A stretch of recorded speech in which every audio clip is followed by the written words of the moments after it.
another episode of the Red Arrow Health and Wellness Podcast. I'm your host, Jessica, and I'm with my fantastic co-host, Marco. Yay! You got it right. I did! Go me. It's been a rough several tries, hasn't it? It's been a rough week. It's been a rough week. How has your week been going, speaking of weeks? In terms of workout, it's been going pretty good. That's awesome for you. We did the rebooting episode, and every day since then, I've gotten a workout in every day. Good. I've hit my 10,000 step goal every day, which basically if I get a workout in, I'm hitting that goal. As long as it's not just a weightlifting, static exercise, yoga type exercise. If it's a run or playing hockey or skating, I'm going to hit that goal. But Awesome. I've done it every single day so far. Good job. Weight's on a downtrend, still has the usual variability, but the trend is downward. Good. Slowly but surely. So that's making me happy. It's getting back into where I'm a little bit more comfortable. Awesome. Yeah. But aside from that, it's been a crazy week in terms of parenting and kids and work and all that stuff. Yeah. And we got one more week and then the kids are home. So Hooray for you! Oh, yeah. Trying to get stuff done with all four in the house. Yeah, that'll be a lot of fun. Amazing. I know that you can do it. Especially since this is one of those years, the way things fall, they get off for holiday break, and we got a week of anticipation leading up to Christmas with them in the house, driving us nuts. It's going to be awesome. Oh, for yeah. you. How's it going for you? How's your workout going, first off? It's not going well. Why is that? I hurt my back. I can't lay flat on my back anymore. I can barely lay on my sides. What'd you do to yourself? I have no idea. Oh, okay. I probably did something stupid like try and wash my foot in the shower or fold a shirt or something. Or farted wrong or something. Completely ridiculous. Yeah. And now my back. Is there back. a wrong way to fart? I guess don't if know. you shart, that's probably the wrong way to fart. But yeah, like sitting down hurts. Pretty much everything hurts, and my life sucks. I haven't slept in about a week. I did get on the treadmill once to participate in my girlfriend's You challenge. started on time, as you I told did. your friends. You did that night. I got on Tuesday. I was dying. It was the world's slowest walk. I think I was doing 1.4 miles per hour Oh my on the God. treadmill. Didn't even make it a full mile, but I got my 33 minutes in.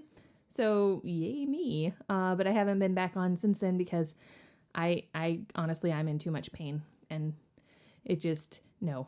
You tried to get in to see the doctor. Yeah, that didn't work. Nope. You gonna try again this week? So last night I actually did manage to sleep through the entire night without waking up and thinking that I was going to die. So I probably won't go in because I do think that it's getting better. It's just slow. Slow. Is it that it's getting better or that we just had an awesome dinner last night? No, it's getting better. Awesome dinner aside. We did support a local eatery, and I was nervous about it because the weight's been going good. I've been sticking to my diet, not cheating, avoiding the chips and crackers and all those other little salty treats, popcorn that I like but aren't good for me. Mm-hmm. But kid number one was making cookies in her usual slow manner. It takes forever, and then I'm like, are you almost done? I'm noticing the bowl's disappearing. Nope, she's just covering it with cellophane and putting the other half of the batch in the fridge, which there's no room in the fridge for that. And it's like, no, just finish it. But at that point I'm looking going, there is no way I have time to cook the planned dinner. Nope. We had some gift cards from coaching that the varsity team gave to me out of appreciation, and very much appreciate those. And it's like, all right, it's time to use one of these. Let's be patrons of one of the local restaurants. In fact, it was the one where we went the night we met, little Italian restaurant. We went there. We had our wedding reception there. And we haven't been there recently because it's Italian. I mean, like, your main dishes come with a side of pasta and salad. And so it's really, really yummy food, but it's carb heavy. But I don't know. Like, I know the youngest two haven't had their pizza or their focaccia in a long, or ever. The older two haven't had it in a long time. So we got it, put in a massive order. You and I had ribeye steaks, which were like ginormous. They were humongous. Like, I have But they were enough delicious. left over for, if I wanted to, I could eat it for dinner again and still probably have leftovers. Not complaining. No, definitely not was complaining. good. It was so good. And the kids had, like, I forgot how filling the pizza was there because we haven't had it so long.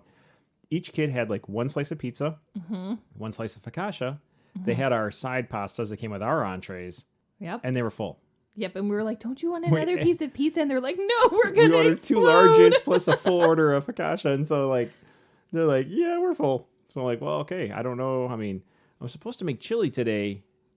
I don't know if I should bother or not. And I don't know. Your chili's really good. it is really good. I mean, oh.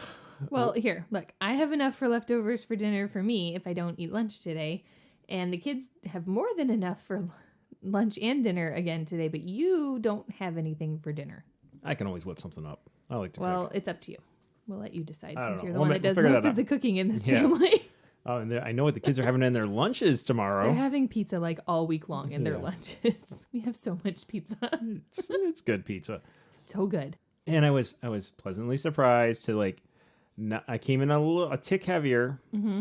It was actually a third of a pound heavier today, but I thought it was going to come in like 3 pounds heavier because I was also having the side salad and I nibbled on the bread and yeah. Yeah, but like, it really just a was just corner. a nibble though. You Yeah. took the bread away from me and ripped a small piece off and then you were good. So I was not good. That's all right. It was The good. food was so good. So It smelled so good. I was really good about staying on my diet all week though at work. I made sure to pack my lunch every day. Everything was low carb. Did you stay out of the I candy stayed drawer? out of the candy drawer. Is at it a work. drawer or a jar or what is it? So there's Safe. there's a jar.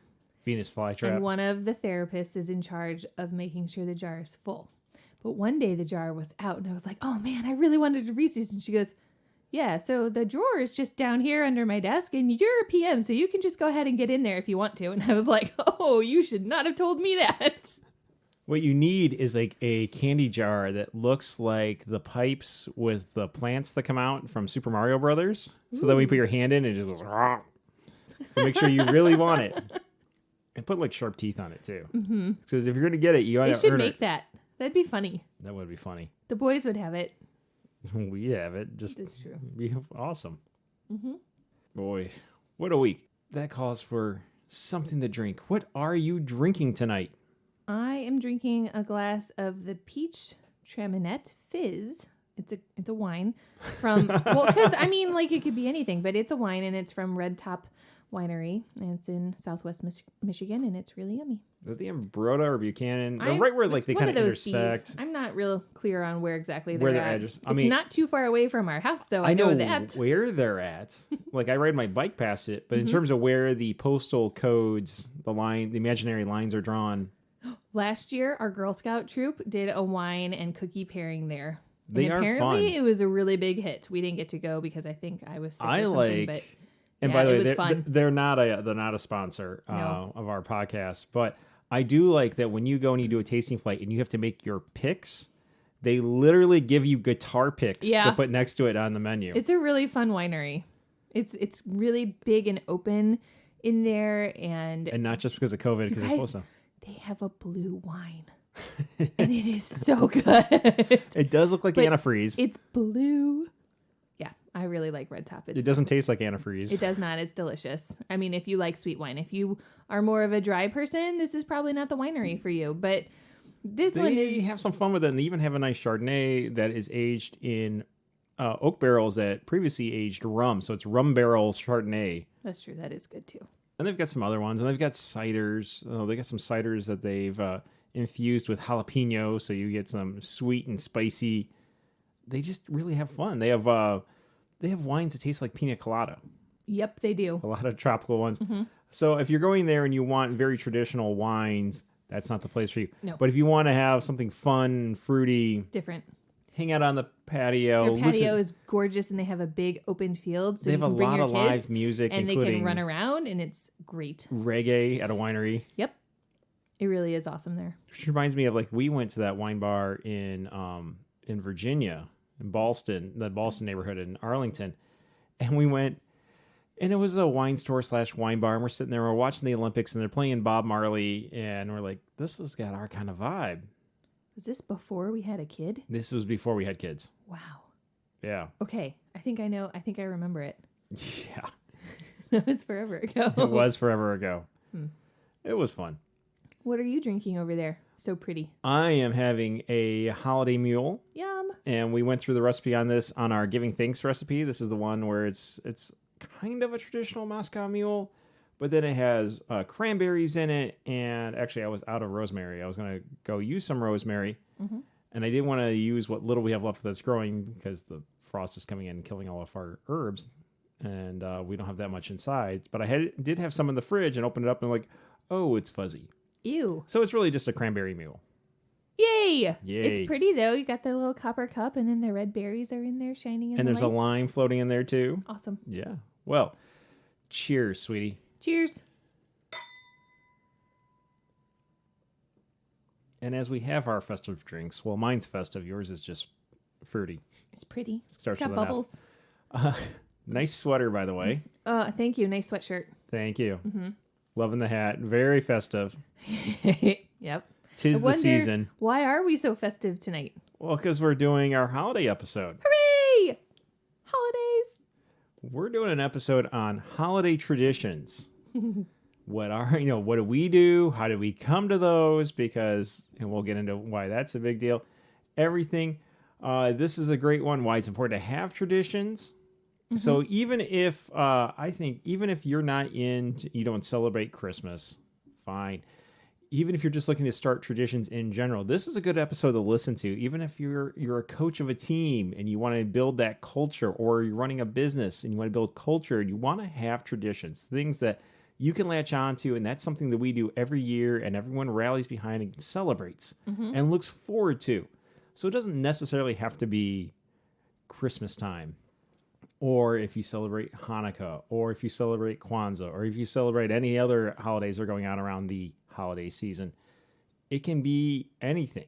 That's where we're going with this. But we're going to put it in the couch in the approach of Christmas time and the holiday season and traditions. And there's also a little bit of marriage stuff in here. Because we've been married for 15 years. We've been a couple for 21. Yeah. That feels right. Yeah. 21. So we had to merge some holiday traditions to make it work, and obviously we made it work, at least so far. Yep. Not so far, so good. Yet. Yeah, so, there we go. Oh.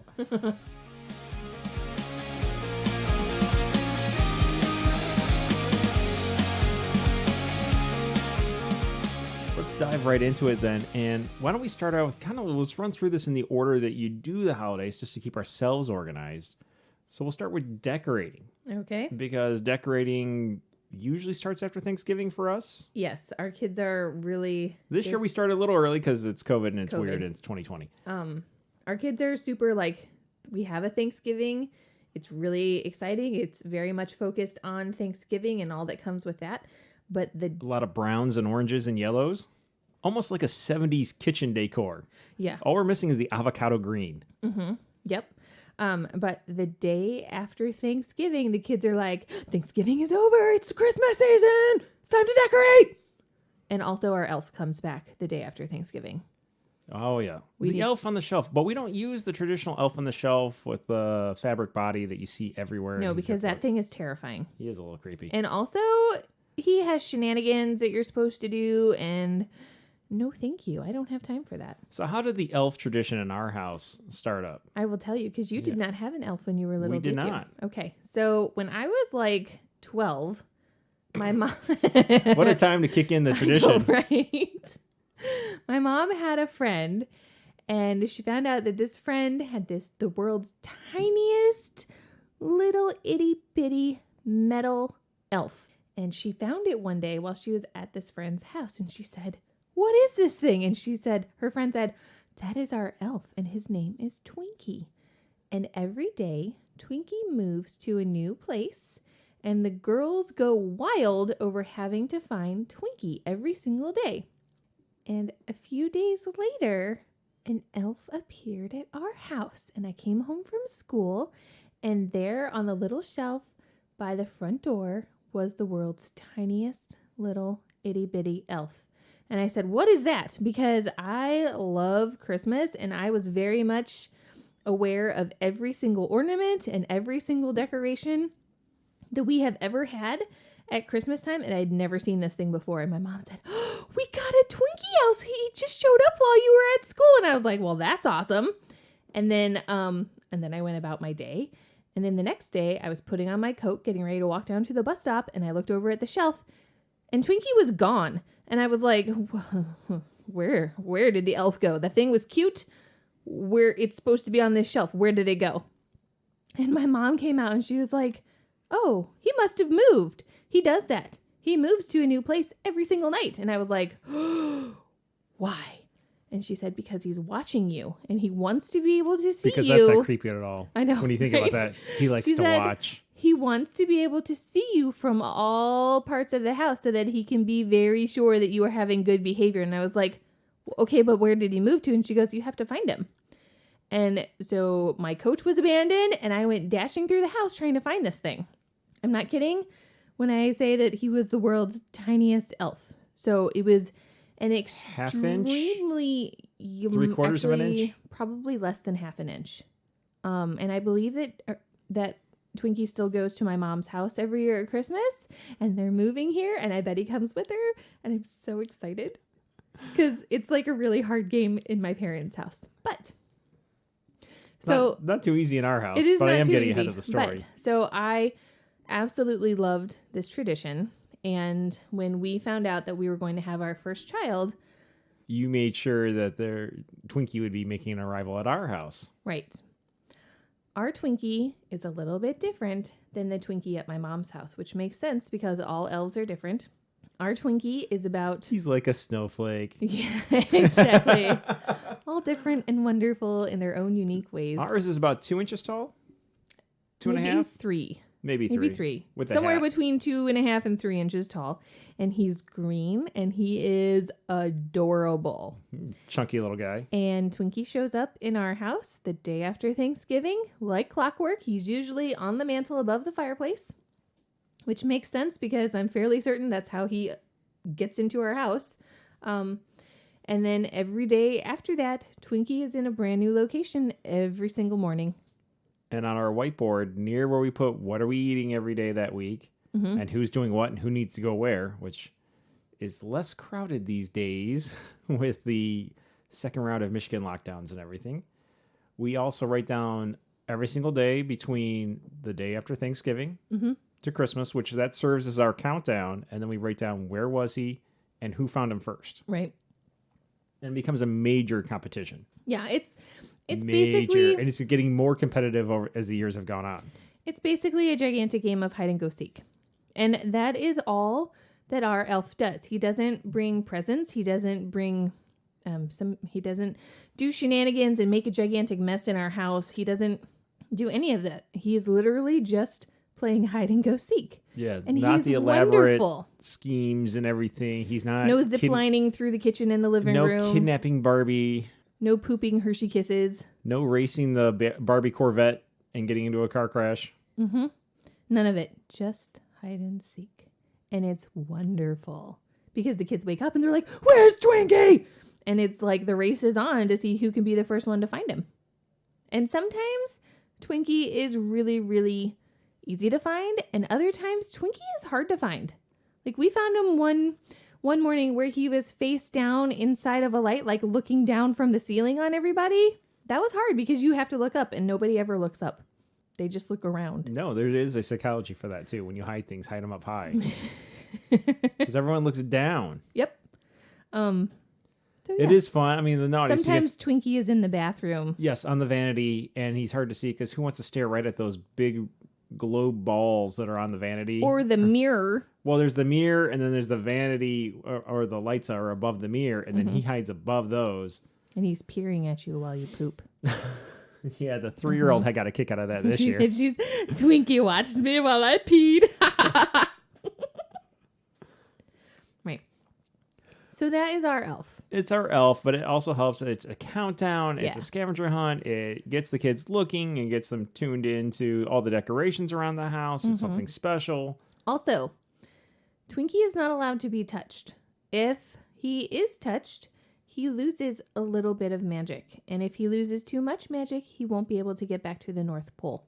And this is a big deal because apparently in the letter that came with Twinkie, when he appeared at our house, it said if every night after everyone goes to bed, I zip on up the fireplace and I go to the North Pole and I give a report on how everybody was. And then I come back and I find my new spot and I wait for you to find me the next day. So our Twinkie is not one that's allowed to be played with. Yep. Yep. Well, that's Twinkie. Mm-hmm. What else we have for decorations? Ornaments. Mm-hmm. Do you have any favorite ornaments that we have on our tree or trees? Growing up, we had several different style trees. When I was younger, it was a little bit more kid-friendly. We had the popcorn chains going on it, or the paper chains where you use the glue stick and use construction paper and made them colorful. Mm-hmm.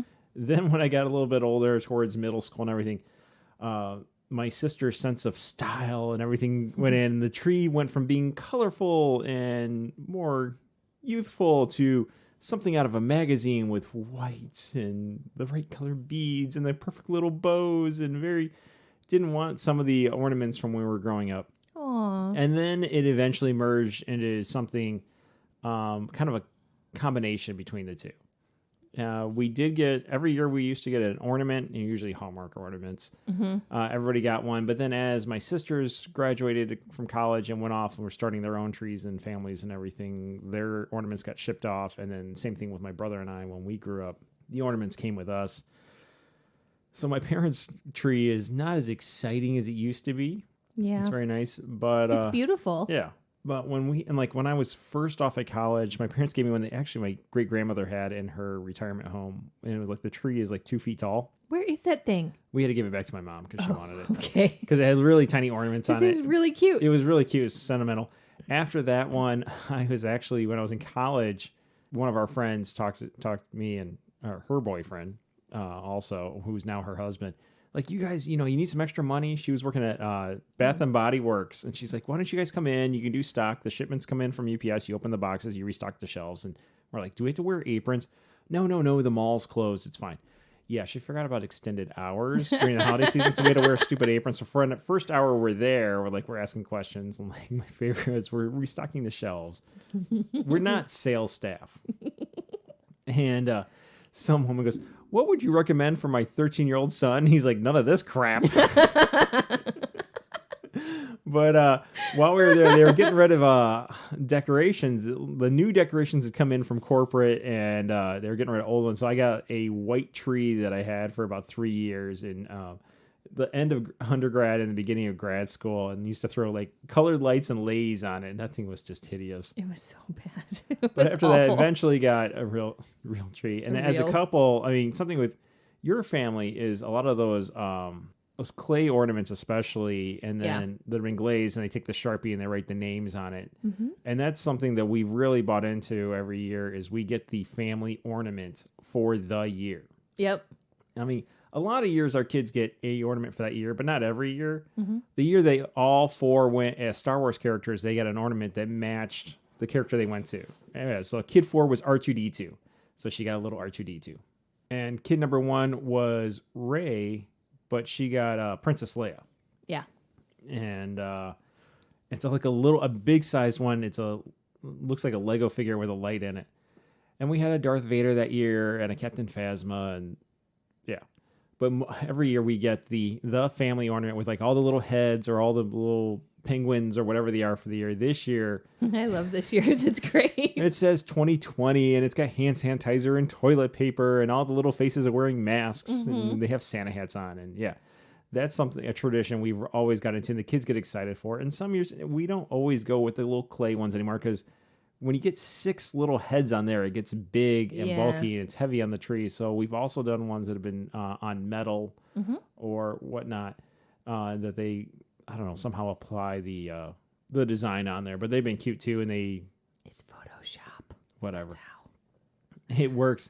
But it still gets the design on there. We had little elves one year and little Niseis. Yes. I saw that one yesterday, and I was like, oh, it's the Nisei. And if you don't know, the Niseis are they look like little elves. It's very Scandinavian. They got the big nose and the elf hat and the tiny little body, and you can't even see their eyes, and bushy little beards. Mm-hmm. We have a giant Nisei under our TV. I love the Nisei you built. You and a friend went to a little class on how to make them, and she's actually got a shop now where she's turning these things out. But yours is extra special because you were supposed to bring socks No, we were supposed to bring an old sweater or okay. T-shirt or something. You didn't. I didn't have an old sweater to break down, but I had something else. Yeah, you brought up one of my original pairs of hockey socks from when I was playing. My old Blackhawks style hockey socks. So the red with the white and black stripes. Yep. And you turn that into a Nisei. So his hat is made out of hockey socks. I still think you should start a little Etsy shop and just do Niseis, not to crimp your friend's style, but only hockey socks. Hockey themed Niseis. I have to find the directions on how to make the Nisei first. I have them somewhere. I've got some other hockey socks that need to be retired too. Oh, well. Yeah. We'll see. But they're the knitted style hockey socks, the ribbed ones. Mm-hmm. Yeah. And they look like a sweater. They look like a sweater, but you look at it like, that's totally Blackhawks. Yeah, it's great. Also, he has a really big nose, and it's fantastic. Yeah. Mm-hmm. Our Nisei is named Ivar. I don't know how we get that name. Ivar Lovas, because I am a dork. Oh, yes. Mm-hmm. Behavior analysis stuff. Behavior analysis all the way. Also, it fit with the theme of Nisei, so there you go. Totally. So we have the family ornaments, and those are a really big deal. Yep. We all really enjoy them. I am super sentimental, so some of my favorite ones are the ornaments that the kids make every single year at school. I love them. They look like hot garbage, but they made them, and they're super proud of their work, and I am going to keep them forever. But the other part is, over the years, we're starting to get, we got 4 kids. Yeah. They add up. They do. So we've got the second tree. Mm-hmm. And a few years ago, we upgraded our main Christmas tree to, we have fake trees. Yeah. But we upgraded to one that looked more realistic. It had the lights already built into it, although we put more lights onto it because you can't have enough lights. I like for my trees to be glowy. So the older one, though, was still in good shape. So we moved it upstairs. And the front of our house has a big open picture semicircle window, and you can see that. So it's up on a landing up there, so you can see it out that front window. We put big lights on that one. Mm-hmm. But that's also the overflow for the kids' ornaments from school. There are some down on our main tree, especially the really ones that it's just like they're super cute and sentimental. But some of the other ones, especially the paper ones, it's like, okay, they can go on the kids' tree. And we've got some other ornaments we've given the kids up there. The superhero ones and stuff go up there. Target has this really cute line of ornaments, and they're like big head ones. Big-headed ornaments with these cute little smiley faces on them. They almost look like Funko Pop, but they're not. Yeah. Very similar, though.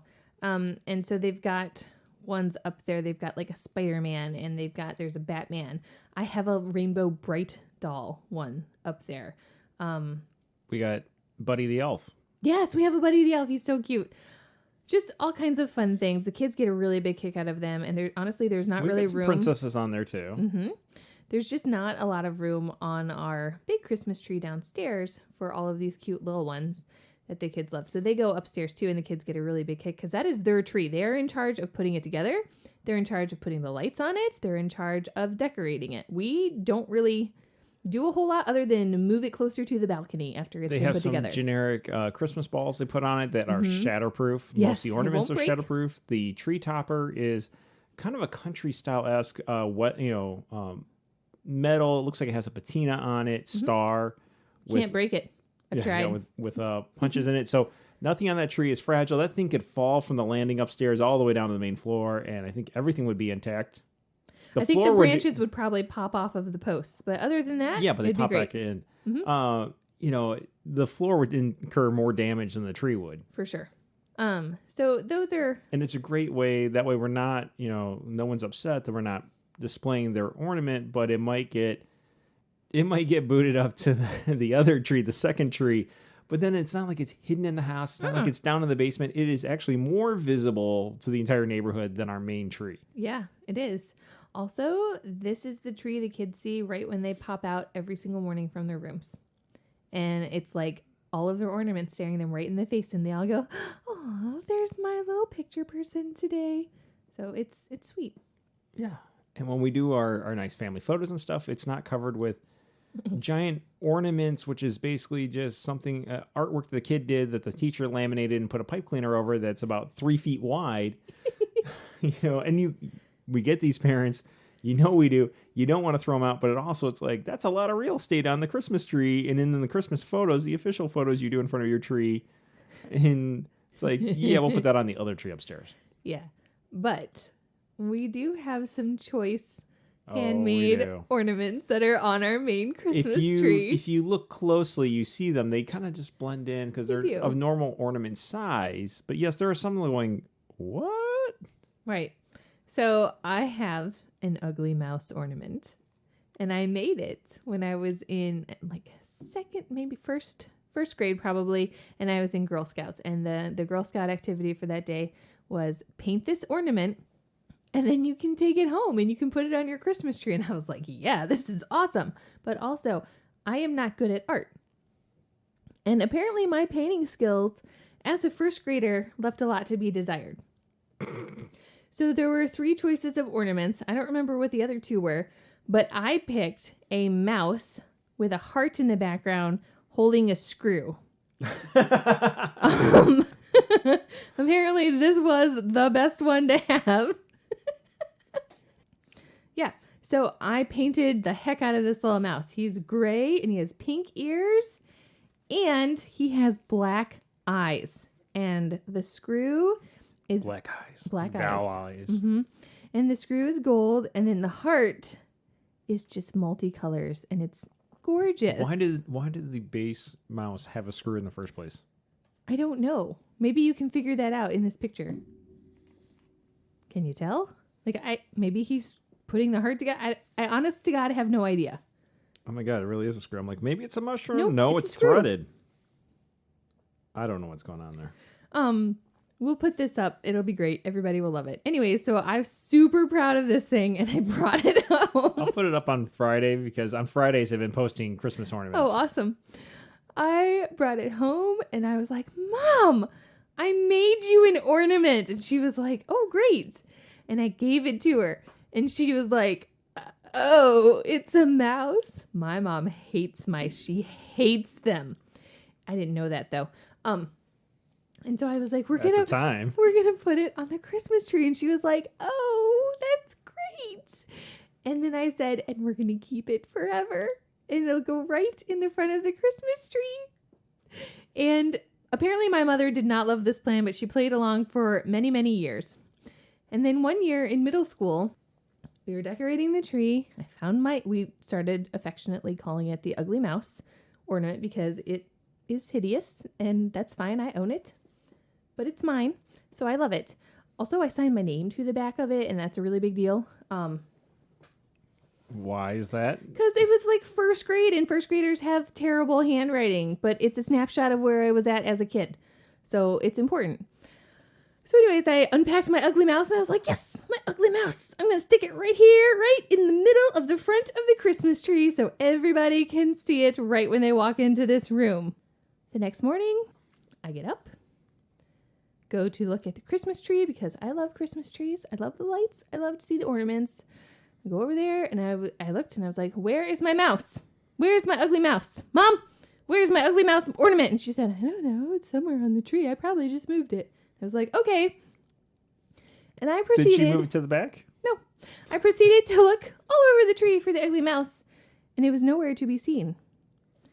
So then I had to go to school. You got to look harder. Apparently. That's what they said. Then I went to school, and then unbeknownst to me, a conversation took place between my parents because my dad had also seen this. And he went over to my mom, and he went, I don't know where you put that ugly mouse, but you need to get it back and put it back on the tree before she flips out. And my mom said, I hate that ugly mouse. I threw it in the garbage because I don't want it anymore. It's hideous, and it's a mouse, and I hate it. And my dad was like... Well, you need to go into the garbage and get it out of the garbage and put it back on the tree. And so she did. When I came home from school, the ugly mouse was back on the tree. Not in front and center, but it was back on the tree. And I was like, oh, good. My ugly mouse, he's back. I must have just missed him.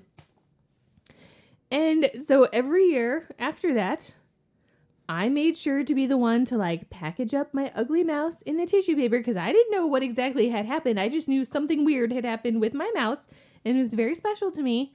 And I wanted to make sure that it was well taken care of when it was time to put the trees away. So I always was the one to wrap it and then unwrap it the following year and put it on the tree. I started to put it. You know, your mom wasn't going to put it on the tree. Exactly. So I started to put it in the back of the tree because she didn't love it. And I had figured it out by then. And then fast forward many years to the year where I moved down to Florida to start going to Florida State for grad school. My mom mailed us a box full of ornaments because, we were broke. And we had that... Well, yeah, we were grad students. Exactly. So we had a Christmas tree. Was it the junky white one? The first year there was the junky white one. Okay. So we had the junky white Christmas tree, but we really didn't have anything other than lights. So she mailed a gigantic box full of ornaments that she was sending us. She had bought some, and then she had picked some off of her tree to send us. And That was ones when the year you turned 16, you got a little tiny Corvette ornament. Yeah. Kind of like when I was 15, I had driver's ed that year. That was a big thing. My ornament that year was like a little squirrel driving a car with like an acorn for a helmet. Yeah, and I had a collection and we still have those on our tree every year. Cat ornaments that they'd bought me every year for a couple of years. Because our kids are like... You've got Looney Tunes ornaments. I've got Looney Tunes ornaments. I've got the year that there's one year I got really into cross-country skiing. And that year my ornament is Speedy Gonzalez. Yeah. Who has, I think, been pretty much retired by Looney Tunes for... Obvious reasons. He's not PC enough for this century anymore. But back then, he was one of the characters. And that one, he was that year, he was on skis. And so that was my ornament for that year. And he's still on our tree now. The kids love him. They don't know what he is, but they love him. Yeah, we haven't brought myself to actually show them his cartoons. But they think he's a cute little mouse with a crazy hat and skis. Yep. And we'll just stay with that. So I opened up this box and I was like, oh, Marco, my mom sent us ornaments. Yay. And so we were unpacking them. We were putting them on the tree. And then I get down to the bottom of the box and it's this wrapped up piece of tissue paper. And there was a note. And the note said, this is yours. You have your own Christmas tree now. I want you to have it. And I opened up the tissue paper and it was my ugly mouse. So I've kept it. Marco thinks this is hilarious. He goes on our tree every single year. The kids know this story. They think it is hysterical. Well, initially he went on our tree, but he usually went towards the back. I mean, or he on is the really sides. ugly. He is really ugly. But of course he's going on our tree. The kids have learned this story now, and now suddenly he's front and center every year. Because they think it's hysterical. They also like to point it out to their grandmother when she comes over, like, look, it's the ugly mouse. Mm-hmm. They're like, the one you threw in the garbage and then had to take it out of the garbage.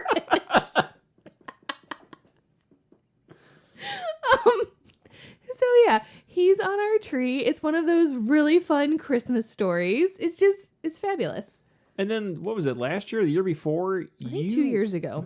You got some ornaments. I did. For the kids, the little, what are they, clay? But it's like a porcelain, no, it's a clay. Yeah, I got some blank clay ornaments from Michael's or something. That the kids could paint, and now they have their own collection of ugly ornaments. Aren't they penguins? Well, kid number 2 selected a penguin to paint. Kid number 1 picked out a rainbow with clouds. Kid number 3 picked something, and so did kid number 4. Kid 4 had a penguin. This is kid number 2's.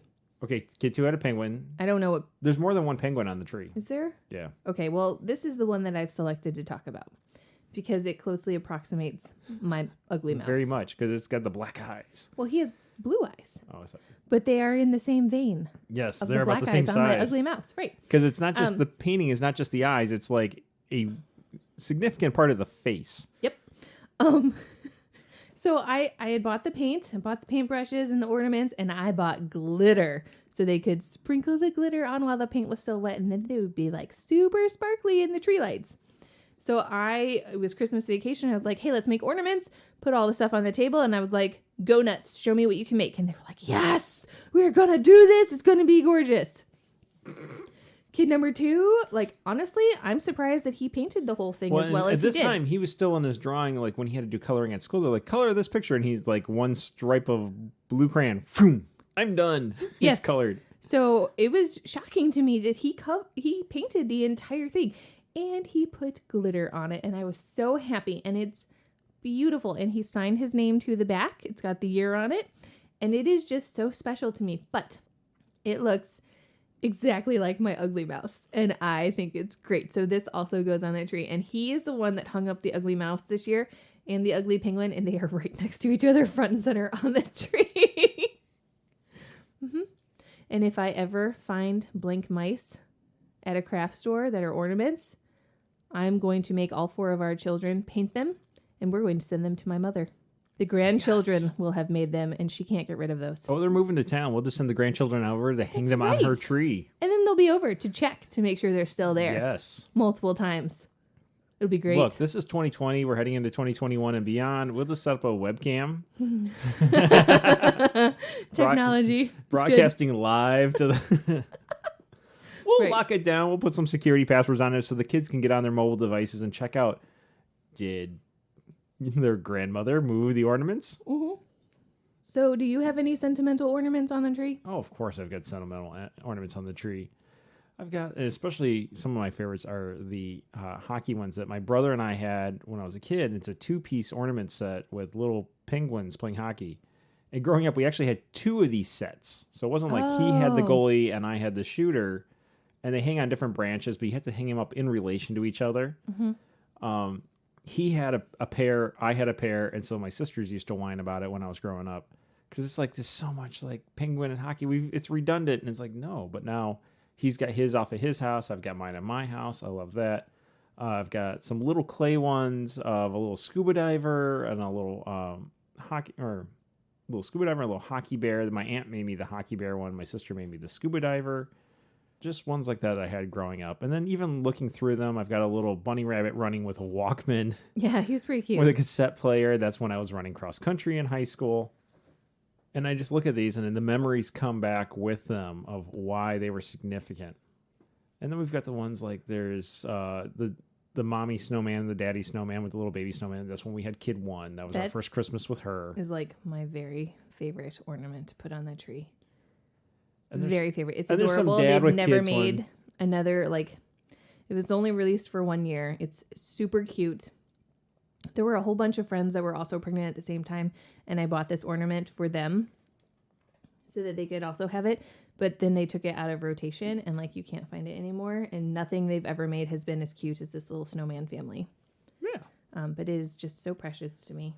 And we also you like the glass ornaments, the big glass, the mercury balls. Yeah. Mm-hmm. But we've got a few that, like from a hand-painted one from when we were in D.C. with cherry blossoms and the Washington Monument, and it says Tomasi family on it. We've got a nice Florida State one like that. Mm-hmm. We had a St. Joe, Michigan one because we grew up in St. Joe with the lighthouses, but that one didn't survive having children and them decorating the tree. No, nope. It was super fragile. I have not found a replacement for that one yet. We've got a couple. I really enjoy and he's big, but the gingerbread man, and I make sure he goes towards the front every year because it's a gingerbread man, and then there's a cutout on half his body, and you see his ribs and his intestines, and I've put this up on our Instagram account for Red Arrow Health and Wellness, and it's something like, take care of your body inside and out and whatever. It's a hilarious ornament, and it totally fits us because it's gingerbread man, it's traditional, it's holiday, and then we got the science nerds having way too much fun with it. Your mother hates that ornament, by the way. I mean, it's terrifying. I don't think my mom's really fond of it either. I don't care. I love it. It's our house. Anatomy is amazing, and it's a gingerbread man. You can see all of his little gingerbread parts, but it's actually artwork, and it's by an artist named Jason Freeney, and the vast majority of his work that he has is like half regular looking, full size with the skin intact. Doesn't he have a line of like Super Mario ones too? He's done everything. He's done the Sesame Street characters. He's done the Looney Tune characters. He has done gummy bears. He's done everything. Anyways, he was selling ornaments one year, and I saw it, and I was like, I will have that on my tree. And I bought it, and it's just amazing. The kids are fascinated by it because you can see the gingerbread's insides, and it's awesome. It's definitely a conversation piece when people come over because nobody else has one. It's weird. Like he has balloon animals, like a balloon animal dog, mm-hmm. but the balloon is clear, and you see the skeleton and the intestines of the dog. Yeah, he's done My Little Ponies. And this is going to totally turn off a lot of people, but like... It is. SpongeBob. Stay Puff Marshmallow Man. Mm-hmm. Oh, there's Mario. I'm flipping through his site right now. Yeah, he's really fun. Nemo. I follow him on Instagram. I can't get enough of his art. I would have many more pieces if I could, but it's lots of fun, and it creates like something to talk about with the kids. And it's not like gross, like ew, this is disgusting anatomy. Oh, it's not gory with blood flowing. It's cute. It's like a cute little set of intestines and a cute heart and cute bones. It's adorable. Oh, look at this one. He's got a new one, or at least I haven't seen.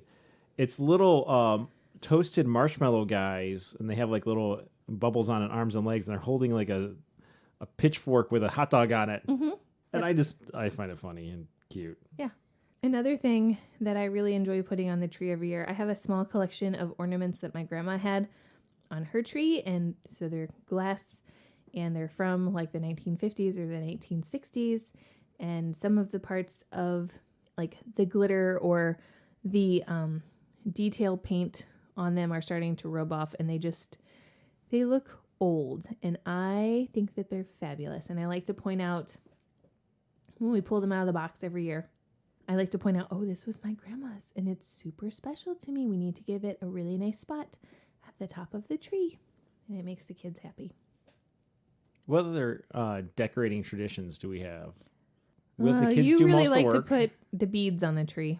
Yeah. Well, that's less of a tradition and more of I just feel like it needs a little bit something. So we do the string of beads around just to kind of finish it off. So it's not just ornaments and lights. So I've been thinking. Yeah. When I was little, my mom used to put tinsel on the tree. You remember tinsel? Yes. I think we need to start doing that. Oh, Lord. Because it's shiny and the lights will glint on it and it'll be super pretty. Mm-hmm. So we should start doing that again. All right, next year. Okay, I'm going to find it. They make it without lead now. Apparently in the 80s and before, it was made with lead. Definitely, like, in the 60s, it was probably lead and asbestos, and what else was bad for you? Cocaine. Well, because it was in the soda, so might as well be in the tinsel. Not in the 60s, like the 1860s whatever. maybe, but... At some point, there was cocaine. Yes, there was cocaine in Coca-Cola once upon a time. Oh my God, Jess. All right, moving on from decorations. Let's do a side trip down holiday movies. Yes! What movies, and I'm like, look, you and I are big into cinema and movies, but what classic traditional ones do we need to show our kids? It's just we got to watch them every year, at least once, for it to be the holiday season. What are the traditional family? My all-time favorite Christmas movie is A Christmas Story with Ralphie and his gun and the pink bunny suit. And we usually watch it on Christmas Day because it's on repeat all day on one of those channels. On TBS. One of those 24 hours of A Christmas Story. Where they've got, it's amazing. Some intern manning the station just hitting repeat. They started doing that in the early 90s, and I discovered it, and I was like, family, it's A Christmas Story all day long. And they hated me. But it was on TV all day long. To be fair, we don't watch it all day long, but we do have it on. We do. We watch the entire thing at least once all the way on Christmas Day, but leading up to Christmas, I watch it multiple times. Yes. The kids are like, this is not as great as you think it is, and I call them liars and make them watch it anyways. At least once before Christmas, the kids watch the classic Grinch with Boris Karloff, the cartoon, not the Jim Carrey one. That one freaks him out a little bit, especially the little one. Yeah, she's not super into that. The boys like it more. Yeah. Jim Carrey is a hoot. Home Alone plays a lot through the month of December. Home Alone '2 is pretty good too. Yeah. None of the other ones, though. No, the rest of them suck. You like Christmas with the Cranks. Cranks. We always go Clanks because we know a family called the Clanks. Yep, we do. Yep. I do like Christmas with the Cranks. I think it's adorable. Nobody else will watch it with me, though. But I need to watch Die Hard at least once. Yep. And usually Die Hard 2. It's a Christmas movie. Die Hard 2 is also at Christmas. Die Hard #2 is boring. Well, but Die Hard, I mean, look, it's not Christmas until, Alan Rickman falls off of Nakatomi Plaza. Spoilers. Yeah. Let's see. I have a movie from the 80s that I absolutely adore. It's not Christmas until I whine about you watching this movie. You cannot find it at this point anywhere other than YouTube. The Hallmark Channel has stopped showing it. They used to show it at least once every year. A couple years ago, they quit doing that. And so I found it on YouTube. It's not available on DVD or Blu-ray. And it is called A Smoky Mountain Christmas. And it has Dolly Parton in it. Lee Majors is in it. And John Ritter. John Ritter is in it. And it's amazing. No, it's not. Yes, it is. It's got songs. It's got a cute little country Christmas out in the mountains. It's got a deep witch. into the mountains. Like, oh, yeah. We're talking like banjos out in the mountains. Yep. It's got a witch. And it's got very Deliverance. It's got a meets paparazzi Christmas. guy. And it just has all kinds of things. And it's wonderful. Bad police officers, orphans, everything. Black magic. Dolly Parton. Curses. Dolly Parton. Anyways, we used to watch there were this. some questions this year about Dolly Parton and geometry. Yep, and Dolly's her triangles. geometry. Yeah, her triangles, her cones. Um, The girls had questions. They did. The oldest one was like, "She trying to be like Madonna with her triangle boobies?" And I was like, no. If anything, it's the opposite." And I'm coming in from the kitchen going, "Those are cones. You're learning geometry. We use the correct terms here." Right. They are noticeable. Anyways, Dollies are more domes than this cones. movie aired sometime in the early 80s, and we had family friends that we would see very often. They lived just across town from us when we lived in Georgia. And we'd get together, and one of the things that we did was watch this movie together. We'd find out when it was coming on TV, because this is like before VCRs. And we'd find out when it was coming on TV, go over to the houses. The dad would make popcorn. It was amazing popcorn. And then we would watch this movie. And it was great. And we did it every single year. At some point, this family managed to get it on videotape. So then we could watch it whenever we wanted to. And it was fabulous.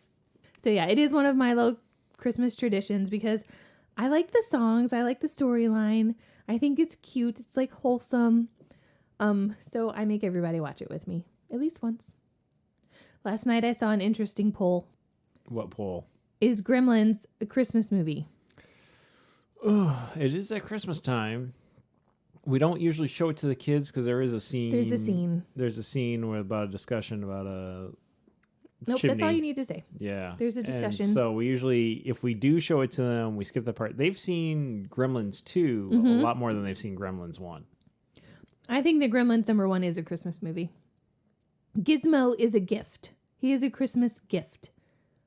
I mean, there's Christmas lights. It's snowing. It's Christmas There's time. a tree. Like, there's an entire scene involving a Christmas tree. What about the classics? The Rudolph Shiny New Year. Ew. Or no, the Rudolph the Red-Nosed Reindeer, or the Frosty the Snowman cartoon. The one with Bumble and... That's Rudolph. That's Rudolph. Mm-hmm. They all merged together after a while. All the little Rankin claymation Bass. ones. The one with Bert Ives or whatever his name is. Frosty. As the Frosty. Well, he's in Rudolph. But he's in Rudolph. He's the the narrator. snowman. Yeah. So I let our oldest two watch Rudolph the Red-Nosed Reindeer once. Because, like, we watched it every single year growing up. And they were little. But, like... Our kids were little, and they picked up on the really, really terrible parts of Rudolph the Red-Nosed Reindeer, and I was like, yeah. Like the bullying and... Like, they were awful to Rudolph, and it made them feel bad. And so I was like, you know what? We're going to be done with this movie. You don't ever have to watch it again. We usually don't watch those. They do watch the Charlie Brown one, but they like the Great Pumpkin more than they like the Christmas one. Yeah, but the Christmas one is very sweet. You and I like to watch it at least once every Christmas. Kid number 2 loves it. Yeah. Mm-hmm. You think kid number 1's ready for Die Hard? Probably. Actually, they probably all are. It's not terrible. Kid 4 won't care. She won't want to watch it. They've watched James Bond movies, so I don't see how this is any different. As long as we watch out for because, if we're watching the unedited version, the party scene when the terrorists show up. Yeah, body parts are in that scene. Yeah, briefly. But other than that, yeah. And they've seen the Harry Potter movies, so it might confuse them a little bit about Snape. But they understand actors But he play looks parts. very different. Well, he's got a goatee. Also significantly younger. Yeah. Let's see, what else do we like to watch? Oh, on Amazon, I wound up buying the cartoon version of Mickey's Christmas Carol, where it's Mickey Mouse and Minnie, and then they have like playing Bob Cratchit, and then funny Scrooge McDuck we have is Disney playing Plus now, and that's on there. Yeah, but we didn't have Disney Plus before. This was last year before we had Disney Plus, and so I desperately wanted to watch it, and nobody was showing it. So I just bought it on Amazon. I was like, oh, we're gonna have this forever because I'm never getting rid of Amazon. Yeah, but getting back to traditions. The traditions, like for us, so we got to have Home Alone. Yeah. We got to have Christmas Vacation, of course. We've got to have Die Hard. You Christmas have to have Story. Christmas Story. You have to have Smoky Mountain Christmas. I do. I could live the rest of my life without that. Nope. What's going to happen is... But I guess part of the Christmas tradition is me bitching about it. I guess. Yeah. I just ignore you. Well, that's part of the tradition, too. I whine about it. You watch it and ignore me. And those are the big ones. Yeah. Yeah. So let's move on for movies. Fine. Yes. Should we get into food? Okay. I like and food. Baking. I mean, obviously there's Christmas cookies and making those. Yeah. Growing up, Christmas Eve, we used to go to, we would go to church every year on Christmas Eve. Same. And so dinner on Christmas Eve, especially when I was younger, was usually light because we'd go on Christmas Eve and then we'd do Christmas festivities afterwards. So it was usually something light. Now there was one year I still remember my dad just ordered us pizzas. But you can get pizza on Christmas Eve? Yeah. That's amazing. But most year, and but at that point, my brother and I were in college and or high school or college, and my sisters were older and there weren't grandkids involved. Most years though, one I remember is a lot of years we did this seafood dip. Mm-hmm. And keep in mind, growing up, access to good quality seafood in the Midwest was not the best. Now, infrastructure and transportation are much better now in distribution, but so it was basically cream cheese, fake crab with a K, cocktail sauce, and maybe a little hot sauce, and then you use the hand mixer, you mixed it all up. And you had that with a variety of different crackers and apple slices. So there was a lot of that. A lot of just real simple spreads of dips and crackers and fruit. Cool. And maybe some salamis or cheeses and stuff. So I guess now you'd go with the meat and cheese board, the charcuterie board. Yeah, whatever.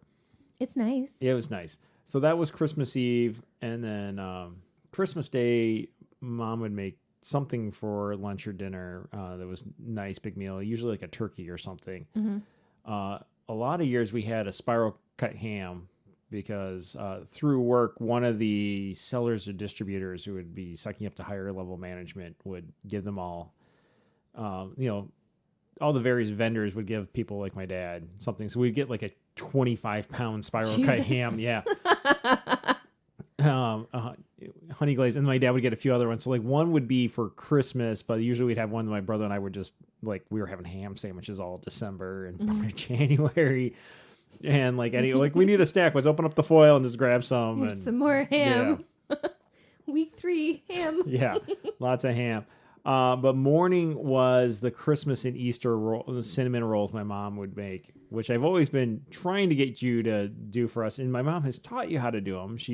This year she started teaching kid 4 how to do them. Look, those are the most complicated thing I've ever had to make in my entire life. And honestly, you know how to bake, and you're the one that loves these things, so you should be the one to make them. Why don't you calm down a little bit, because I've just kind of accepted they're not happening on Christmas, because I'm already cooking all the other rest of the meals. If you want to get the Pillsbury kind, where I can just open the tube and stick them on the pan, I am down with that idea. It doesn't really matter anymore because we're going low carb, and we've been doing low carb, and it's working for us. So we're not doing the kids have done the Pillsbury ones where you just pop them out. Mm-hmm. It just isn't. It's a tradition that hasn't transferred over to our merged family. Right. But for us, we'd get up, we would do stockings, and I guess we can talk about this. Kind of gets into what's going on. So both our families would go to church on Christmas Eve. Yep. In my family, we would do the presents from all the siblings and godparents Christmas Eve night. And that kind of grew out of my understanding too, because I was little, but my brother and I just couldn't wait, and we were pinching and poking and shaking. Mm-hmm. And some years my dad would leading up the week of, it was you can open one today. You can open another one today. Really? But it turned into the sibling presents were Christmas Eve. And then the presents from Santa and grandparents and most of the parents and everything would be Christmas morning after everyone was awake. We did have the thing, though, for many years where after we did sibling presents, we'd be sitting around hanging out, and then Santa and Mrs. Claus would appear at our house and come sit down and pass out a round of presents, and then they would be coming back. But we actually got to sit on Santa's lap in our living room. Yeah, that's pretty awesome. Yeah, it was pretty awesome. But in that part, you can grasp, but it's the siblings exchanging presents on Christmas Eve that just wasn't going on with your family. So when we were merging traditions. No, it's not the siblings presents, because my family also did siblings presents on Christmas Eve. But that was it. It was siblings presents. Actually, that's not true. Grandparents presents and godparent presents. All on Christmas Eve. That was it. No presents from parents. No presents from grandparents or anybody else. No, only siblings, which I only had one sibling. So it was like one gift. Like, it was not a big to do. And we did not have Santa Claus come to our house on Christmas Eve. So there were no special Santa presents. At least not early. On Christmas Eve. Yeah. We had to wait until Christmas morning for the big, like, parents' presents and for Santa presents and anybody else that had given us presents. Like, we had to wait. And so you and I got married, and then we had a kid. And you were like, yes, we're going to do presents from us. She's gonna give us presents. We're going to give each other presents. And I was Christmas, like, no, we're not. When they're that little, and they're like, she was 5 months old or something. 3 months old. 3 months. I'm positive. Yeah. 3 months, when she's like 3 months old, Christmas, getting her to, like, she wasn't even helping much. And even the following year when she was 15 months old, and we had a new 4-month-old, it was getting them to open stuff. It takes forever. You might as well start a week early. It's going to take you until New Year's to get them all open. But you were like, yeah, we can give her presents from us tonight, and you and I can give each other presents. And I was like, nuh-uh. Our presents from each other need to be given tomorrow morning on Christmas. And it is a fight that we have every single year, because you disagreement. It's not a full fight. You insist on giving me my presents from you on Christmas Eve, and I can't stand it. And I give you my presents on Christmas Day, and I'm pretty sure that you hate that too. So yeah, but we do siblings presents on Christmas Eve, and they get a really big kick out of it. If the godparents send presents, they get to open those on Christmas Eve as well. Grandparent presents have to wait until Christmas Day. Yes. Unless we are at your mom's house, in which case if we're at her house and that's what we're doing. It's a big family thing. Now, we have lucked out. So when we were in Florida, we didn't have to split our time between when we first started dating, we had to split our time between the two houses. Yep. And then we moved to Florida, and it was like, not a problem. Then we went to Virginia, and really not a problem. Maybe somebody came out to see us, rarely. But it was our house, so it was just what we do. Now, like, my parents live not too far from us, and your parents are moving back to town, not too far from us. Though this will be fun. The nice thing, we picked up from your family was we get up, we do some have some coffee and everything. Then we do presents under the tree. Mm-hmm. Then we do a brunch, and it's like a heavy brunch. Yeah, we always made like pancakes and bacon and eggs and everything else. And then you did stockings, whereas when I was growing up, stockings we did first. No. Yes, for my family growing up. I'm just saying that it's wrong. Yeah. When I was growing up, we did stockings first, and then we would do presents under the tree, and then we'd eventually eat, and it was, whatever. Yeah. So we've done that, and we do we're going to be in PJs until we finish our stockings, and it might be like heading towards lunchtime. Mm-hmm. Well, my parents are taking that, we refuse to let anyone come over to, we just want to sleep in, and we just want to take it easy in the morning and not get out of our PJs until the stuff. And so my parents are like, we can't go near your house on Christmas Day. Like, look, at 4 PM, swing by and say hi to the kids and whatever. Yeah, we're not doing anything. We're playing with toys and watching Christmas movies. So we used to, on Christmas Day, we would go to the movie theater and go watch a movie, especially once my brother and I got to junior high and high school, which my sisters were in college or whatever. And even towards the end of elementary, because we'd knock out all the Christmas stuff before 10 a.m. Mm-hmm. And then we'd have lunch, we'd get changed, and then we'd go to a matinee movie with the whole family, and we'd see things I can't remember. I think Toy Story we saw one year, and whatever was out, we would go as a family. And when we first started doing that, the movie theaters were relatively empty. Towards the end of that, before I moved off to college, it was packed. And so they'd have to buy the tickets in advance. But that was a family thing. And my parents still go to a movie on Christmas because my sister who lives in town is bouncing between her husband's family and her family. And we're just staying home.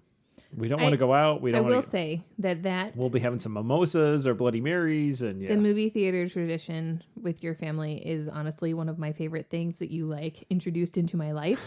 Because that first Christmas you called me and you were like, "We're going to a movie. Do you want to come?" And I was like, "Movie theaters are open on Christmas?" And you were like, "Yeah, come on, let's go to a movie. You'll love it." And I was like, "Well, I have to ask because it's Christmas and I don't know." And we weren't doing anything, but it was 3:00 in the afternoon. And my parents were like, "Yeah, you can go to a movie. That's cool." And it's something that we started doing too, especially before we had kids. Since we've had kids, we haven't, because it's exhausting. And because when they're real little, they open enough presents and it takes forever to get them to open a present or chew on the corner of the present enough where their saliva dissolves the wrapping paper. It's disgusting. and then they get bigger and it takes time. And then especially Legos. Legos are huge. It's just not Christmas without at least one set of Legos, even if it's a tiny little set in the house somebody gets. But with our kids, there's so many of them and they get so many Legos. The afternoon of Christmas Day is Lego building all over the place. Mm-hmm. So we haven't gone to a movie theater. We usually have a movie on, a Christmas Story or something. And then there's a lot of Lego building going on. And usually later, as we head towards dinner time, somebody's breaking out a card game or a board game or something going on, mm-hmm. which at that point, by the time that's done, everyone's dissolving into fights. It's Christmas. Especially if it's Yay, Monopoly. Fighting. Oh, the year the Monopoly came out. Oh, flipping the board left and right. Yeah, it was because we had Monopoly Junior that year. It ended up in fights and tears. Then we had full blown Monopoly. That ended in tears and fights. Uno ended in tears and fights. So I guess that's part of a Christmas tradition too. What did we play last year at your mom's house? Was it Monopoly Junior or was it something? It was Clue Junior. Clue Junior, which has the most convoluted set of rules. Our kids understand the rules for Clue. Mm-hmm. They aren't the best at the strategy, but they're getting it, and they get the concept, and they can definitely play the game. Mm-hmm. Clue Junior, which is supposed to be easier, was more difficult, and that just upset them. She had this rolling of the dice game, and it was a horse racing game. That was fun. That was a lot of fun. The kids loved that. Because we did penny bets, too. Yes. But back to Clue Junior. This game went on for at least an hour and a half straight. All of us, and when I say all of us, I mean you with your PhD brain over there. Me with my brain. And then your sister and her husband. Her husband is a lawyer. She's got a gazillion degrees. Her oldest son was almost graduated college. Her husband went to Notre Dame and Georgetown. I know, he's brilliant. Genius. He's been on Jeopardy. He made it to the finals. Yeah. So we're all sitting there and we're trying to understand the rules to this game. And the kids are like, the little kids are going, we don't get it. And we're like, we don't get it either. And this went on for an hour and a half. And I was like, finally I went, hey, what happens if you guess and you get it wrong? And they said, you're out. And I was like, I have a guess right now. And that's how I got out of doing the game. And all of the adults followed suit after that because we were tired of playing that awful game. Do not buy Clue Junior. It's terrible. Stick with the original. That's right. Clue is a masterpiece. There's the deluxe version, which is the board opens up even wider. So it's more rooms, more characters, more weapons, more everything. Rules? Same rules. Awesome. Just more of everything, which ups the degree of difficulty, but in a fun way. Yeah. Cool. It's a fun thing to do. Board games, card games. A couple years ago, your parents had their 50th anniversary. And your sister brought this game called Relative Insanity. And it's basically... Jeff Foxworthy? Yeah, it's a Jeff Foxworthy game, but it is basically Cards Against Humanity, but for the entire family to play along. And it is hilarious. And I have no doubt that this year that game will be busted out on Christmas Day because our kids think it's great. Mm-hmm. Yep. On the topic of food and what we've kind of merged together. Now, one thing we like to do, and this is very traditional, and especially Italian families, is the Feast of the Seven Fishes, which doesn't actually have to be 7, by the way. It just has to be an odd number. 3, 5, 7, 9, 11, move on. This is something we've liked to do in the past several years as we really got to, and even when we were in Virginia, when we were before we had kids, because we like seafood. Mm-hmm. So you do a variety, an odd number of seafood dishes. Now, some years and especially when we were in Virginia, we had access to great seafood. We could have a lot more fun with this. Sometimes in the Midwest, and we're trying to time things out with all the going to various houses and what we got to do. It's a little tighter. Some years, one of the fishes at the Feast of the Seven Fishes is goldfish crackers. Yep. Look, it doesn't have to all be fancy. Some of it is a seafood mix. Some are crab cakes. Some are smoked salmon. Whatever. We make it work. We like it. Kids aren't always so into the seafood, but that is one of the ones we're trying to make take hold. At least I'm trying to make take hold because it's something good for Christmas Eve, but we still like to do the laid back Christmas Eve. It's not a big formal dinner. It's very much jeans and t-shirts and just chill. If we are going to church on Christmas Eve that year, it's got to be something that you can basically pull out of the fridge and eat because the timing of the masses suck. In terms, especially if you have little kids, by the time they get out of there, they're hot, they're tired, and they're starving. So they don't have time for you to go and cook. And even if it's something you've prepped, but you got to put in the oven, it's not happening. It's got to be yank it out of the oven and feed the kids. Yep. A lot of these dishes, especially the seafood ones, work well for that. Crab cakes you can make, put them in cellophane and get them ready to fire up. But in the meantime, you can put the spreads out and definitely the crackers and dips and veggies and dips and everything. And that's something we really got to do. We definitely get up, have a little bit of coffee for you and me, let the kids open everything under the tree, and we open stuff too. And then we do the big brunch like your family did growing up. Biscuits and gravy has become a popular Christmas morning brunch. There has to be bacon. There's bacon, and that's our heavy. There's bacon, there's bagels, Eggs. Biscuits, eggs. Kids like the scrambled eggs. Sometimes there's pancakes, depending on how ambitious I'm feeling on Christmas Day. We've done waffles before too, but it's very, Then we do the stockings, and then we do we call, FaceTime and call the various relatives who might not be in town or even who are in town who are coming over. And then we think about maybe getting dressed and getting out of our pajama pants. Hang out in our pajamas. Like all day. Or if we do, it's like 4:00. It's maybe I should put on something other than flannel pajama pants. I'm happy to stay in pajamas all day. Depends on who's coming over. It's true. Yeah. Usually either a late lunch, early dinner, or just straight up dinner. I'll do something, when we can get into food a little bit more here, like Christmas dinner. We don't have a traditional meal. We've done turkey. Which is kind of like Thanksgiving Part 2. Which is fine because your turkeys are amazing. We've done duck. Yeah. We've done lamb. Lamb was so good. We've done steak. We've done steak quite a few times. We have done... Did we do crabs one year out in Virginia? Maybe. I don't really remember. I don't know. What are we doing this year? We haven't decided yet. What we usually don't do is we usually don't do ham. No, because we're not super big on ham, and I don't want to have like leftover ham for weeks. Because, like, my parents will have ham, but my mom will turn it into ham soup. And then she also makes some sort of... split pea and ham soup? Yeah, she makes this disgusting pea and ham. I'm sorry, it's nasty. Does it make you think of The Exorcist? No, it makes me think of New Year's Day because they insist on eating these disgusting beans and ham. And They eat black-eyed peas. Whatever. On Christmas Day. On New Year's Day. Yeah. But they put ham in it, and it's just... I have a very bad pairing with it because I think the flavors are terrible. Yeah, so we're not big on ham. No. We do have to figure out what we're doing this year. Yeah. Usually we ask the kids. We like to have their opinion.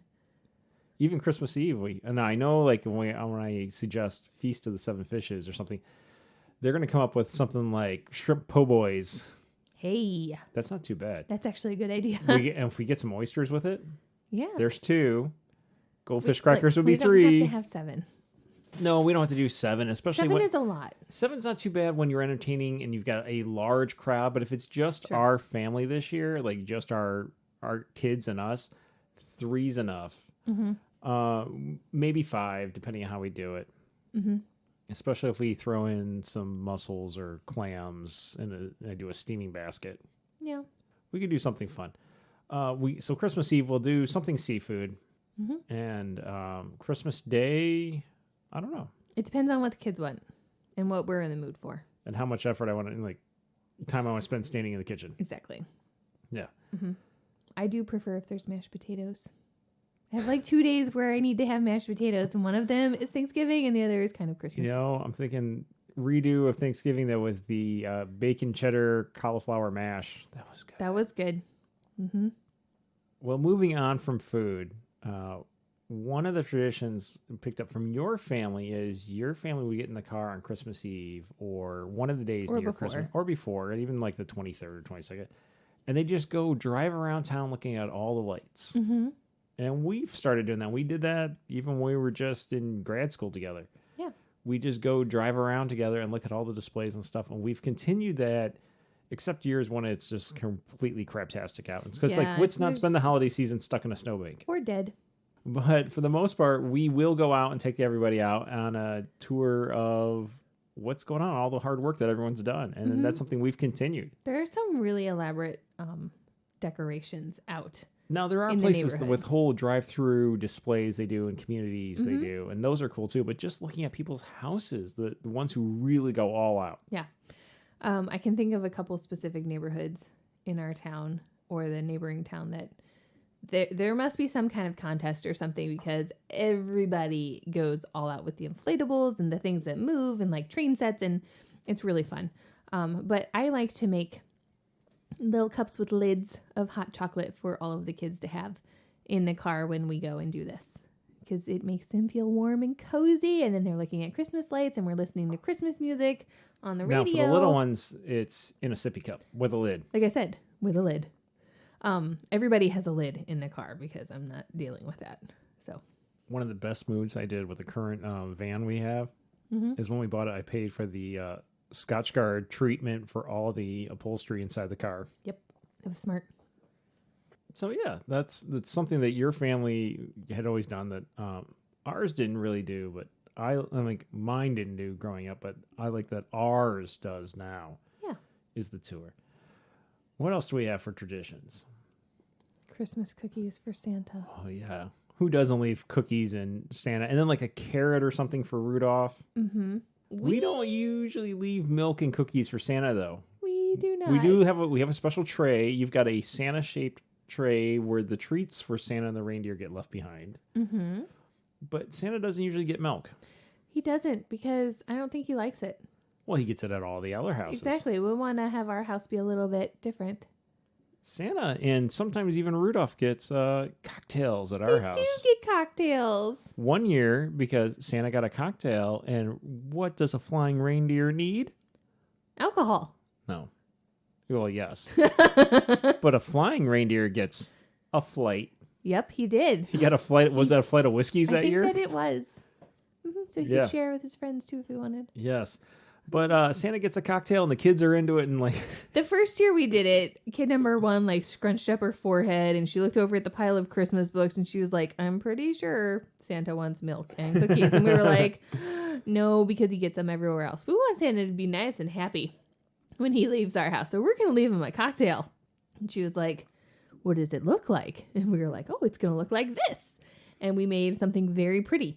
And she goes, "Yeah, this is awesome." And then after that, we have never had a question. Like a dirty martini, but also had like a cranberry that was speared by rosemary. Mm-hmm. Yeah, it was very festive and pretty. Yep. But they've been different every year. Depends on what we're in the mood to make for Santa. Yes. I think last year there was like a White Russian or something. Oh, it was a few years ago, yeah. White Russian. There's been various whiskey drinks and vodka drinks and all sorts of festive things underneath the right in front of the fireplace. I'm pretty sure one year there was next to the Santa plate with the cookies and the carrots. A multicolored tiki drink with an umbrella. There have been a few years with umbrellas. That's fun. I'm sure Santa got a kick out of that. Yes, because that's what Santa needs on Christmas Eve. I mean, eventually he's going to make his way to the Bahamas. And look, he's not driving. The reindeer are. True. And Rudolph's just gliding away. He's like just, we said, hey, we want everyone nice and happy. It's the other reindeer doing all the work. Rudolph is just lit out front. So might as well help him stay lit so they can guide the way. So, yeah, that's what we leave for Santa to drink. But we're a little bit more traditional in what we leave Santa to eat. The kids really like making Christmas sugar cookies. They especially like to decorate with all of the different types of sprinkles and the colored icing and everything. So that's one of our big things that we do once the kids are finally on Christmas vacation from school.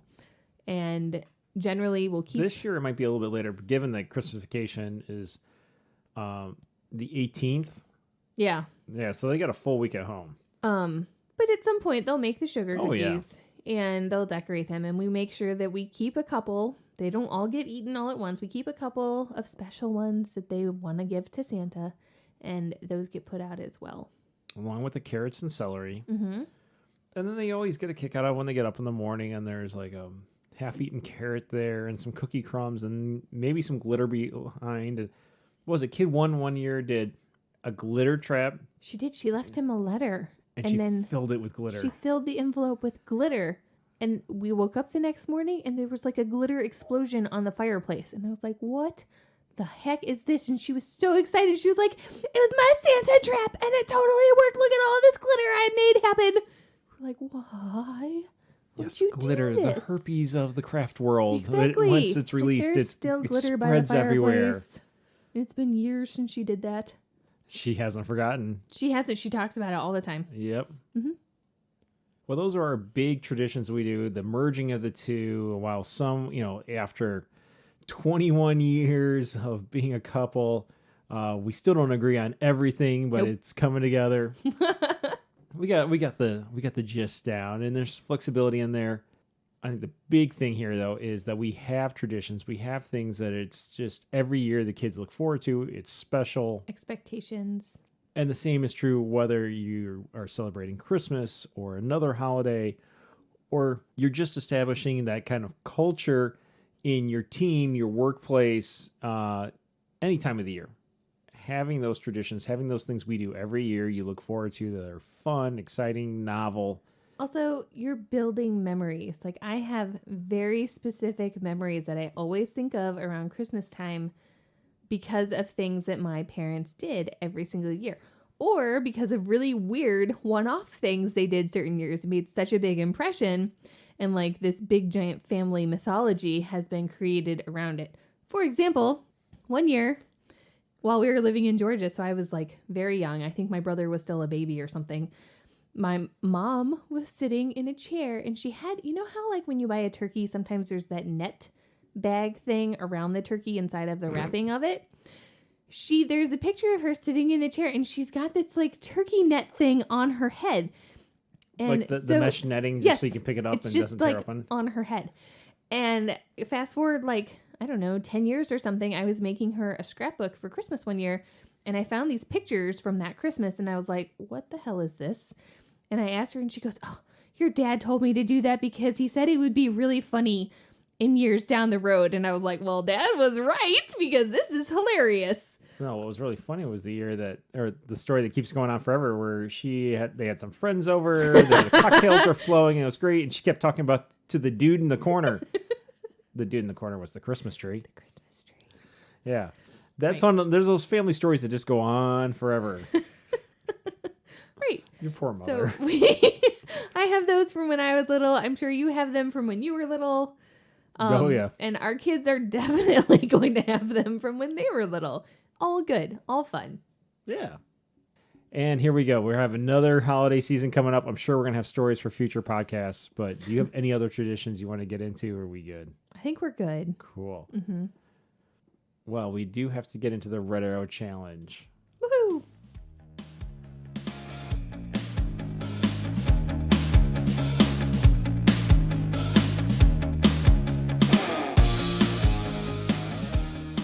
The Red Arrow Challenge is our weekly multi-sport workout challenge. You can compete in any of the categories or all of the above. We have our composite points. It's free to join, free to participate. Go to our Instagram. Go to the link in the bio. You can sign up and create a username. And then you just start recording what you do and you put it in online. And we give a shout out to the champions each week. And for the most recent week... Swimming. Not a lot of this going on, but... 20 to 29, Gator Boy. No 30 to 39-year-olds, but 40 to 49, Jesse's Girl. 50 to 59, nobody, but 60 to 69, Kilogram Ill. Running. 9 and under, Yellow Ninja. 10 to 19, Lucky Dude. 20 to 29, H. Kaner 305. 30 to 39, The Logan. 40 to 49, Sarah 906. 50 to 59, Teddy 68. 60 to 69, nobody older than that, but for our featured members, me. Walking. 9 and under, Easy E, 10 to 19, Lucky Dude, 20 to 29, Smitha, 30 to 39, Wildcat, 40 to 49, Vino Mia, 50 to 59, Mary Mary, 60 to 69, Kilogram Ill, and our featured members, me. Kind of helps when you're like almost immobile with a sore back. My life sucks right now. A little bit. Biking on road. 20 to 29, H. Kaner 305, 30 to 39, Cyclopath, 40 to 49, Cyclone, 50 to 59, A.R. Miller, and nobody older than that. Biking off-road.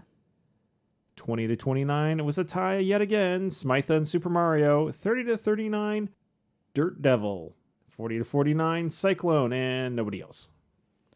Sit down paddling. You know, living here in Michigan, I can't believe people are still doing this, but apparently they are. Just because it's cold here. Good for them. The snowflakes were flying a little bit earlier. Yep. 20 to 29, H. Kaner 305, 30 to 39, Rando 7, 40 to 49, Tim 906, 50 to 59, A.R. Miller. Stand up paddling. 20 to 29, Gator Boy, 30 to 39, Wildcat, 40 to 49, Coffee Dude, 50 to 59, Mary Mary. Cross country skiing. 40 to 49, El Tiburon 95, 50 to 59, Big Juan 64. Skating. 20 to 29, Gator Boy, 30 to 39, SB Tom and SB Nikki tied. Hockey. 9 and under, Yellow Ninja, 10 to 19, Lucky Dude, 20 to 29, Lexi, 30 to 39, Moose Man, 40 to 49, Cal Sal, 50 to 59, Herb, or Herb. Is it Herb or Herb? I don't know. Nobody older than that, and for our featured members, it was me. Duh. Yeah, no kidding. Points. 9 and under, Yellow Ninja, 10 to 19, Lucky Dude, 20 to 29, Gator Boy, 30 to 39, Wildcat, 40 to 49, Sarah 906, 50 to 59, Mary Mary, 60 to 69, Kilogram Ill, nobody older than that, and our featured members, me. Shocking. I know, especially when you're like, hurts for you to move. Basically, I'm not looking forward to standing up here in a minute. Oh, well, in that case, this has been fun. Loads of fun. Yeah, we've got another episode coming out next week. But until then, maybe you might still be sitting here. I don't know. It depends on how bad your back hurts. Probably. Yeah. Until next time, Jessica. Bye. Bye.